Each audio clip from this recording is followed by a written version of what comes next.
आपने पलायन की बात की, लेकिन आप इसको रोकेंगे कैसे? आप इंडस्ट्री इस तरह से है नहीं बिहार में। बिल्कुल, आपको एकदम हाँ। स्पष्ट इसका हम लोगों ने पूरा ब्लूप्रिंट जारी किया है हम्म। कि साल भर के अंदर कैसे बिहार से डिस्ट्रेस माइग्रेशन को रोक दिया जाएगा। उसके लिए पूरा ब्लूप्रिंट जारी किया गया है। आपको पहले ये समझना है कि पलायन के पहलू क्या है। बिहार से सिर्फ श्रमिकों का पलायन नहीं है, बिहार से सबसे बड़ा पलायन है पूंजी का पलायन, दूसरा पलायन है बुद्धि का पलायन, तीसरा पलायन है श्रम का पलायन। पूंजी का पलायन क्या है?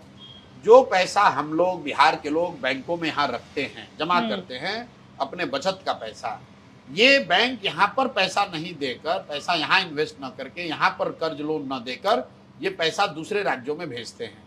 इसको आरबीआई का आंकड़ा है, एक डेटा पॉइंट है, सीडी रेशियो जिसको कहते हैं, उसके जरिए आप देख सकते हैं देश भर में सीडी रेशियो औसत क्रेडिट डिपॉजिट रेशियो बैंकों का है 70 से 75%।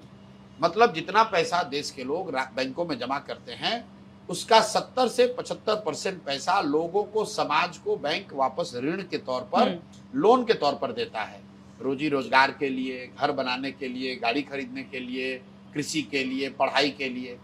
बिहार में सीडी रेशियो है 40%, पिछले 30 वर्ष का औसत है 40%। इसका असर क्या होता है? पिछले वित्तीय वर्ष में एक साल पहले करीब 4.25 लाख करोड़, 4,21,000 करोड़ रुपया बिहार के बैंकों में लोगों ने जमा किया। और चूंकि सीडी रेशियो 40% है तो बैंकों ने कुल 1,61,000 करोड़ रुपया बिहार में लोन के तौर पर दिया। बाकी पैसा कहां गया? बाकी पैसा चला गया आंध्र प्रदेश, तेलंगाना, गुजरात, महाराष्ट्र, तमिलनाडु, केरल।